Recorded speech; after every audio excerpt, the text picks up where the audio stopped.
आपको अपनी जिंदगी में हर जगह पर बहुत काम आएंगे। जिंदगी की हर मुश्किल में आपको राह दिखाएंगे। ये दिव्य उपदेश, ये बातें जानना समझना आपके लिए बहुत जरूरी है। इसीलिए इन 30 उपदेशों को आप आखिर तक जरूर सुने। गीता का सबसे पहला उपदेश यह है कि आपके सारे दुखों का कारण किसी को अपना मानना है। आप कभी गौर करना, आपकी जिंदगी के सारे दुख, सारी तकलीफें, सारी चिंताएं वहीं से आती है जहां आपका अपनापन होता है कि ये मेरा है, ये मेरा अपना है। वहीं से आपकी जिंदगी में दुख आना शुरू हो जाते हैं। एक व्यक्ति के पास एक बहुत बड़ा महल था। उसने जिंदगी भर की सारी संपत्ति लगाकर उस महल को बनाया था। आसपास के शहरों के कई लोग उसके महल को देखने आते थे। कई बड़े बड़े सेठ उसके महल को खरीदने की कोशिश करते थे, पर वो महल उसका अहंकार था, उसकी जीने की वजह था। उसका उस महल में बहुत मोह था। एक दिन उसके महल में आग लग गई और वो कहीं बाजार गया हुआ था। जब वो घर लौट कर आया तो उसने देखा कि मेरा महल आग में जल रहा है। अपने घर को आग में जलता हुआ देखकर उसे इतना दुख हुआ। उसने कहा, अगर ये महल नहीं रहेगा तो मैं भी जिंदा नहीं रहूंगा। अगर मेरा महल ही जल रहा है तो मैं जी के क्या करूंगा।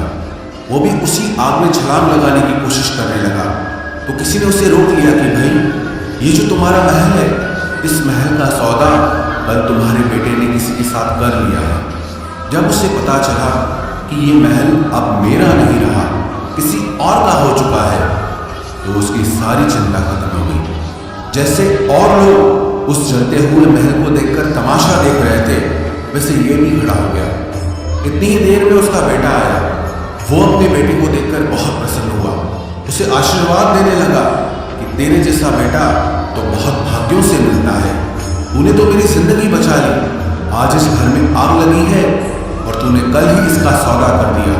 वो अपने पिताजी से कहने लगा कि पिताजी, मैं इस महल के सौदे के लिए बात तो करने गया था, पर सौदा अभी पक्का हुआ नहीं है। जब उसके पिता ने ये सुना कि अभी इस महल का सौदा हुआ नहीं है तो वो फिर फूट फूट के रोने लगा, फिर अपनी छाती पीटने लगा। महल वही है, इंसान वही है, लेकिन जब महल मेरा है तब वो दुख भी देता है, खुशी भी देता है। लेकिन जब वो मेरा नहीं है, उससे मेरा कोई रिश्ता नहीं है, तो सारे दुख ही खत्म हो जाते हैं।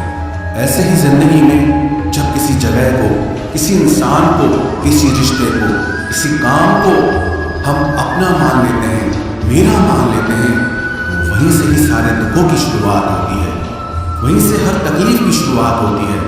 तो श्रीमद् भगवद गीता का पहला उपदेश यही है कि आप जैसे ही किसी को अपनी जिंदगी जीने की वजह मान लेते हो कि इसके बिना तो मैं जी ही नहीं सकता, तो वो चीज, वो इंसान, वो काम आपको बहुत दुख देता है।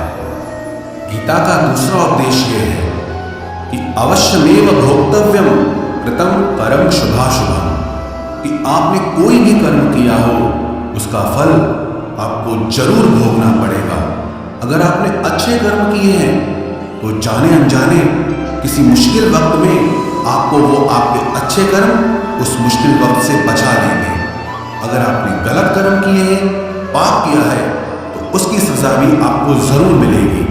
वो इंसान कितना ही छुप कर कर्म करे, चाहे वो कितना ही चालाकी से कर्म करे, लेकिन कहते हैं कि उस परमात्मा के, ईश्वर के चारों तरफ कैमरे लगे हुए हैं। हमारे एक एक कर्म पर वो प्रकृति, वो परमात्मा अपनी दृष्टि बनाए रखते हैं। हमारे एक एक कर्म का हिसाब होता है। एक गांव में 2 मित्र रहते थे। उन दोनों ने विचार किया कि इस गांव में हम धन नहीं कमा पा रहे हैं। वो दोनों धन कमाने के लिए शहर में चले गए। कुछ वर्ष वहां रहकर उन्होंने काफी धन कमाया। फिर सोचा कि अब हम अपने घर वापस चलते हैं। पर्याप्त मात्रा में हमने धन कमा लिया है। उस समय पे यातायात की इतनी सुविधाएं नहीं होती थी। वो अपने बैलों पर ही यात्रा कर रहे थे। चलते चलते मार्ग में रात हो गई तो उन्होंने विचार किया, आज रात हम यहीं विश्राम करते हैं। एक मित्र ने कहा कि मैं यहाँ पर रहकर धन की रक्षा करता हूँ, तुम बाजार जाकर भोजन की व्यवस्था कर लो। जब वो मित्र बाजार गया तो उसके मन में पाप आ गया। उसने कहा, इतना पैसा हमने कमाया है, अगर मैं इसको यहीं जंगल में मार दूं तो सारा पैसा मेरा हो जाएगा, नहीं तो मुझे इसका आधा धन इसको देना पड़ेगा। मन में ये खोट आने पर उसने अपने मित्र के खाने में जहर मिला दिया, और जब वो खाना लेकर के अपने मित्र के पास गया, उसका मित्र वो जहर वाला खाना खाकर वहीं पर उसकी मृत्यु हो गई। वो व्यक्ति सारा धन लेकर के अपने घर वापस आ गया। फिर उसके घर में एक पुत्र ने जन्म लिया। जब उसका बेटा पैदा हुआ तो वो बहुत बीमार रहता था। उसने अपने जीवन में जो कुछ भी धन कमाया था, उसका वो सारा धन अपने बेटे के इलाज में ही खत्म हो गया। बेटा बड़ा होता गया और उसका धन नष्ट होता गया। जब उसका बेटा थोड़ा बड़ा हो गया तो उसके पिता ने पूछा कि बेटा तू इतना बीमार क्यों रहता है, तू ठीक क्यों नहीं होता? मैंने अपनी जिंदगी का सब कुछ तुझ पे लगा दिया पर फिर भी तेरी तबीयत ठीक नहीं रहती। तो उसके बेटे ने बोला, कौन सा बेटा और कौन सा पिता? मैं तेरा वही मित्र हूँ जिसको तूने जंगल में जहर दे के मार दिया था, लेकिन मैं अपना वही हिसाब पूरा करने के लिए तेरे पुत्र के रूप में तेरे घर में आया। अब मेरा तेरा हिसाब बराबर और मेरा जीवन अब यही समाप्त होता है। तो गीता का उपदेश हमें यही सिखाता है, कोई अपने आप को कितना भी चालबाज समझता हो, होशियार समझता हो, लेकिन अगर उसने गलत कर्म किया है, चाहे आज नहीं तो कल उसे उसका फल भोगना ही पड़ेगा। कोई भी व्यक्ति अपने किए हुए कर्म से बिना उसको भोगे कभी छूट नहीं सकता। गीता का तीसरा उपदेश यह है कि आज में जियो, कल की चिंता करना छोड़ दो।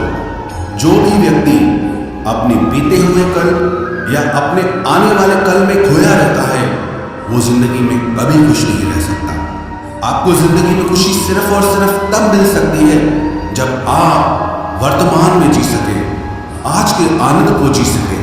बीते हुए कल का और आने वाले कल का कोई वास्तविक अस्तित्व नहीं होता, वो सिर्फ आपकी बुद्धि और आपके विचारों में होता है। उसकी कोई वास्तविकता नहीं होती, उसे सिर्फ आप अपने मन के अंदर और बुद्धि के अंदर जीते हैं। लेकिन जिसे आप वास्तविकता में जीते हैं वो आपका आज होता है, वो आपका चल रहा पल होता है। अगर आप अपने मन और बुद्धि को अपने कल में अटका के रखेंगे, अपने भूतकाल और भविष्यकाल में अटका के रखेंगे, तो याद रखना आप कभी खुश नहीं रह पाएंगे। और अगर जिंदगी में खुश रहना चाहते हैं तो आज में और इसी पल में जीना सीखें। गीता का चौथा उपदेश यह है कि जो आपके साथ अधर्म करे, पाप करे, गलत करे, उसे दंड जरूर देना चाहिए। अगर आप उसे सहते हैं तो वो आपके साथ और गलत करता है। अगर आप उसे सहते हैं तो उसके पाप में आप भी भागीदार हो जाएंगे। अर्जुन श्री कृष्ण से कहने लगा कि जिनसे मैं युद्ध करने जा रहा हूँ, ये सब मेरे भाई हैं, मेरे गुरुजन हैं, मैं इनके सामने कैसे हथियार उठाऊं, इनको कैसे मारूं? तो भगवान श्री कृष्ण ने अर्जुन से कहा कि जिन्हें तू अपना मानता है वो सब अधर्मी हैं, वो पाप के पक्ष में खड़े हैं, और अगर तू इनका वध नहीं करेगा, युद्ध नहीं करेगा, तो समाज में और भी पाप बढ़ेगा। क्योंकि जब कोई ऐसे पापियों को नहीं रोकता है तो ये और भी ज्यादा पाप करते हैं। ऐसे ही जब आपके साथ कोई गलत करता है, आपको चोट पहुंचाता है, दुख पहुंचाता है, और आप वो चुपचाप सहते रहते हैं, तो उससे सामने वाले को बल मिलने लगता है, वो आपको कमजोर समझने लगता है, और आपके साथ गलत करने को वो अपना हक समझने लगता है। लेकिन जब आप उसके गलत व्यवहार को, उसके अधर्म को रोक लेते हैं, उसका विरोध करते हैं, तब वो अपनी सीमा में रहना सीख जाता है। ये कलयुग है। अगर इस जमाने में आपको खुश रहना है तो आपको अपनी रक्षा खुद ही करनी होगी। कोई आपके साथ गलत करे तो उसको कभी नहीं सहना चाहिए, बल्कि उसका सामना करना चाहिए। गीता का पांचवा उपदेश यह है कि किसी से भी हद से ज्यादा मोह कभी मत करना। जिसमें भी आप सबसे ज्यादा मोह लगाओगे, देखना वो आपको जरूर रुलाएगा। मोह की वजह से ही आप किसी के पीछे मरते रहते हैं। मोह की वजह से ही आपको कई बार अपना अपमान भी सहना पड़ता है, और कई लोगों को मोह की वजह से ही अपना अपमान दिखता तक भी नहीं है कि सामने वाला मेरी इज्जत तक नहीं कर रहा, और मैं उसके पीछे मर रहा हूं। मोह आपकी आंखों पे ऐसी पट्टी लगा देता है कि आपको सच और झूठ दिखाई ही नहीं देता। आपको किसी इंसान का चेहरा दिखाई ही नहीं देता।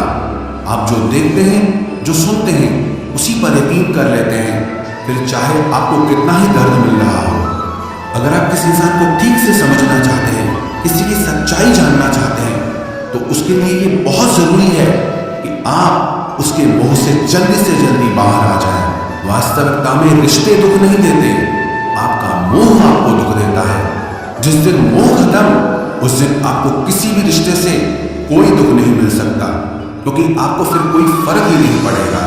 गीता का छठा उपदेश यह है कि आप वो मत करो जो सब करते हैं, बल्कि वो करो जो आपके लिए सही है।